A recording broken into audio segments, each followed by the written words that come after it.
రాష్ట్రంలో కాంగ్రెస్ నేతల దౌర్జన్యాలు రోజురోజుకు పెరిగిపోతున్నాయని బీఆర్ఎస్ నేత వంటేరు ప్రతాప్ రెడ్డి మండిపడ్డారు. నిరుపేద రైతుల భూములను సైతం కాంగ్రెస్ నేతలు కబ్జాలు చేస్తున్నారని ఫైర్ అయ్యారు. కాంగ్రెస్ అరాచకాలను తట్టుకోలేక సిద్దిపేట జిల్లా కొండపాక మండలం దమ్మక్కపల్లిలో కిష్టయ్య అనే రైతు ఆత్మహత్యయత్నం చేసుకున్నాడు. ఓ ప్రైవేటు ఆసుపత్రిలో చికిత్స పొందుతున్న కిష్టయ్యను ఎమ్మెల్యే హరీష్ రావు, వంటేరు ప్రతాప్ రెడ్డి పరామర్శించారు. భూ కబ్జాలకు పాల్పడుతున్న వారిని కఠినంగా శిక్షించాలని డిమాండ్ చేశారు.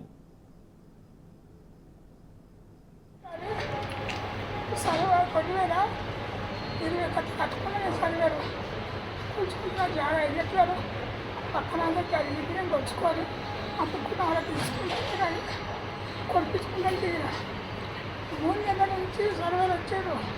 వచ్చి రాష్ట్రం పెట్టి మరి వ్యక్తి అదంటే కొలుచుకుంటాం. మధ్యన వచ్చింది ఆనాడు సర్వేలకు జ్వరం వచ్చింది.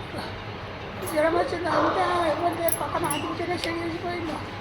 సాగుకి చెడియట్లేదన్న వరకు ఆల్రెడీ భార్య కడిగి వేసేసింది. దగ్గర కడిగి సాగు చేసింది.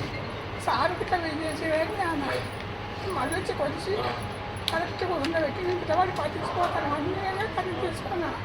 అది కూడా వాతావరణం అనేసి మళ్ళీ వచ్చి పొడవు మంచిగా సర్వేర్ ఏడి డిఐ శ్రీనివాస్ గారు 3 నెలల క్రితం సర్వే చేసి వాళ్ళ భూమి హద్దులు నిర్ణయించి వాళ్ళ యొక్క భూమిని డీటెయిల్స్ ఇచ్చి కడీలు కూడా పాతడం జరిగింది.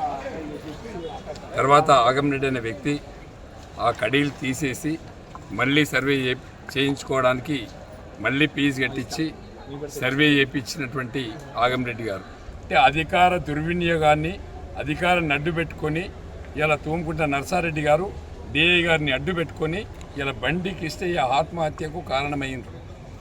బండి కిష్టయ్య గారు 3 లక్షల రూపాయలు ఇస్తా అంటే కూడా కాళ్ళు మొక్కినా కూడా వినకుండా 20 లక్షల రూపాయలు డిమాండ్ చేసినటువంటి విషయం బండి కిష్టయ్య గారే స్వయంగా చెప్తున్నారు. దీని వెనకాల కాంగ్రెస్ పార్టీ ఆంబోతులు వెంటబడి కాంగ్రెస్ పార్టీ నాయకులు వెంటబడి ఇలా బండి కిష్టయ్య కుటుంబాన్ని రోడ్డు మీద పడేసే ప్రయత్నం చేసిండ్రు. ఆయన ఆత్మహత్యకు కారణమయ్యిండ్రు.